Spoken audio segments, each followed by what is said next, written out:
pour notre deuxième émission d'Éco-Info en tant qu'entreprise verte du mois.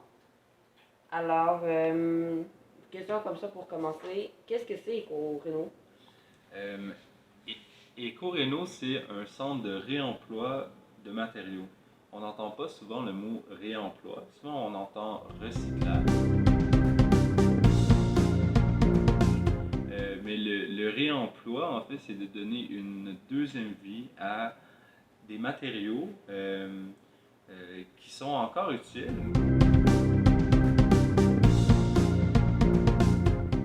Donc c'est ça, un centre de réemploi. On reçoit des dons de matériaux, des matériaux de construction en général, euh, notamment les portes en bois. Donc la porte en bois, sa durée de vie est très longue. Donc il y a des gens qui préfèrent les remplacer par d'autres portes, puis plutôt que de les mettre à la poubelle, ben, nos donateurs qui sont monsieur, madame, tout le monde, nous apportent leurs portes, puis nous, on les entrepose, puis on les vend à des gens qui veulent acheter des portes en bois. Le but de l'organisme, puisqu'on est un OBNL, c'est de détourner le plus de matériaux possible. Le deuxième objectif, c'est de donner une deuxième vie à ces matériaux-là, que ce soit dans leur utilité originale ou dans une autre utilité. C'est quoi les matériaux cibles que vous ramassez? Ben, on ne ramasse pas de matériaux, on reçoit des matériaux. Donc ça, c'est très important. C'est les gens qui nous apportent leurs matériaux, puis ils nous en font don. Donc, ça, c'est la nuance que j'aimerais apporter. Ensuite de ça, c'est tous les matériaux de construction.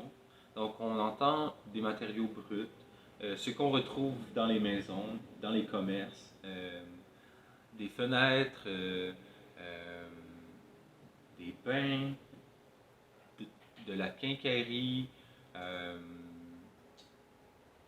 du plancher, du bois de structure, des métaux, des vitraux. Tu sais, on peut donner une deuxième vie à tous ces objets-là.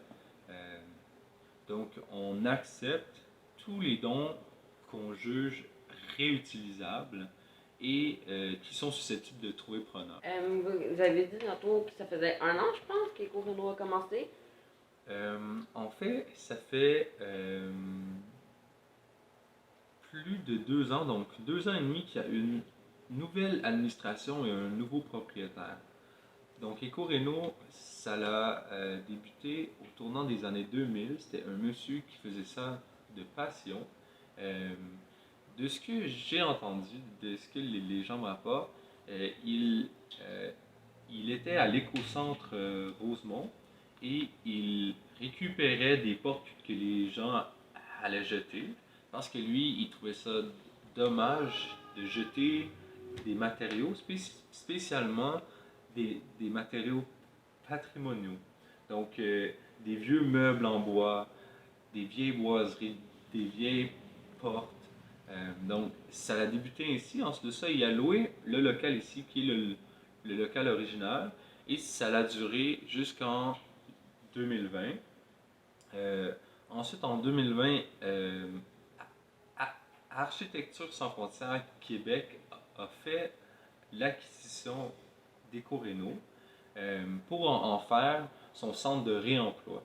Donc, l'œuvre de charité qui est Architecture sans frontières Québec voulait se munir en fait d'un éventail de matériaux pour leur propre projet, mais aussi pour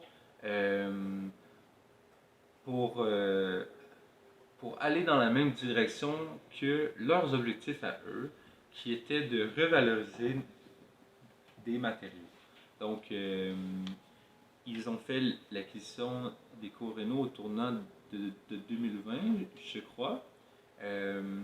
Puis, depuis, on ne se spécialise plus dans le matériau patrimonial, mais dans l'ensemble des matériaux.